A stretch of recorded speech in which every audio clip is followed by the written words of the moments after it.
যেমনে 3 নম্বর ফাথর বাড়ি মারছইন, এমত অবস্থায় 3 নম্বর ফাথর ভাঙ্গিছে।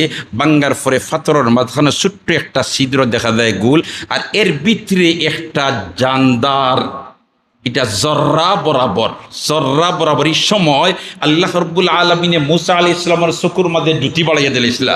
যেখান টেলিস্কোপ দিয়ে ছোট জিনিসটা বড় দেখা যায় না নি, সুবহানাল্লাহ।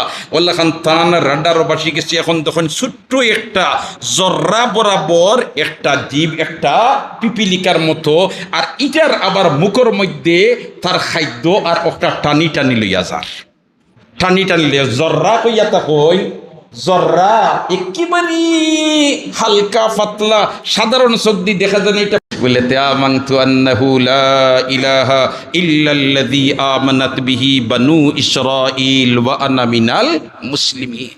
হয় বনি ইসরাইলে যে খোদার উপরে ঈমান আনছেন, ও খোদার উপরে ঈমান। হায় রে হায়, ও সময় জিবরিল আমিন আলাইহিস সালামে ফে খারাইছেন মুখে দিয়া, বললে তে সারা জিন্দিগি উল্টা মহরিয়ার এবলা নিহি। মুসা আলাইহিস সালামে মারছইন বাড়ি ফাথর, আল্লাহ কইছেন ফদরিব বিআসাকাল হাজার, ফাথর বাড়ি মারো। যেমনে ফাথর বাড়ি মারছইন, ফাথর বাড়ি মারতেও ফাথর ভাঙ্গি গেছে। বাঙ্গার পরে এর ভিতর থাকি বারোইছে আরো একটা পাথর। কই নো আল্লাহ, একটা ভাঙ্গিলাম, এখন আর একটা বারোইছে, কিতা করতাম? বলে তে তোমার এদের নির্দেশ দিছিলাম বাড়ি মারতা, এটা তো মুলতবি করছি না, আউগুত বাড়ি মারো। সুবহানাল্লাহ না। মুসা আলাইহিস সালাম বলেন আল্লাহ তুমি কইতরা মারতাম বাড়ি, ও মারি দিয়ার মারছইন আবার বাড়ি মারার বাদে আবার ফাথরটা ভাঙ্গিস। ফাথরটা ভাঙ্গার বাদে দেখা যায় এর ভিতর থেকে আরো একটা ফাথর বারোইছে। সুবহানাল্লাহ। বাড়ি মার রাখে মুসা নবিয়ে, অর্ডার খার